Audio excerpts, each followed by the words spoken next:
معزز ناظرین، السلام علیکم ورحمۃ اللہ وبرکاتہ۔ میں آپ کے ساتھ ذکی اللہ خان اشاعتی بیودوی۔ ناظرین، خبروں کی طرف بڑھتے ہیں۔ اس وقت کی بڑی اہم خبر آپ کی خدمت میں لے کر حاضر ہوئے ہیں۔ ناظرین، آپ کو بتلاتے ہیں کہ نسیم ہدایت کے جھونکے کتاب کی نویں جلد کا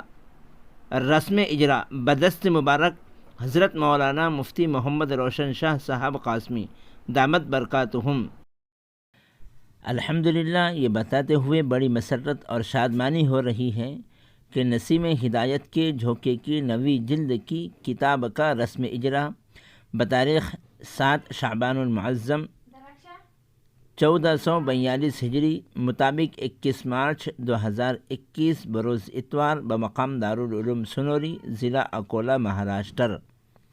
بدست مبارک حضرت مولانا مفتی محمد روشن شاہ صاحب قاسمی دامت برکاتہم العالیہ کے ذریعے عمل میں آیا۔ اللہ تعالیٰ نے اس کتاب کو ایک مقبولیت نصیب فرمائی کہ اس کے ذریعے سے دسترخوان اسلام پر آئے ہوئے نو مسلم بھائیوں کی کارگزاری خود انہی کی زبانی اس کتاب میں درج ہیں، اور ایسی درد بھری کارگزاریاں ہیں کہ جس کو پڑھ کر انسان اپنی آنکھوں پر قابو نہیں پاتا ہے، پھر وہ شخص دعوت کے کام پر کھڑے بھی ہو جاتا ہے۔ الحمدللہ اس کی نویں جلد اب منظر عام پر آ چکی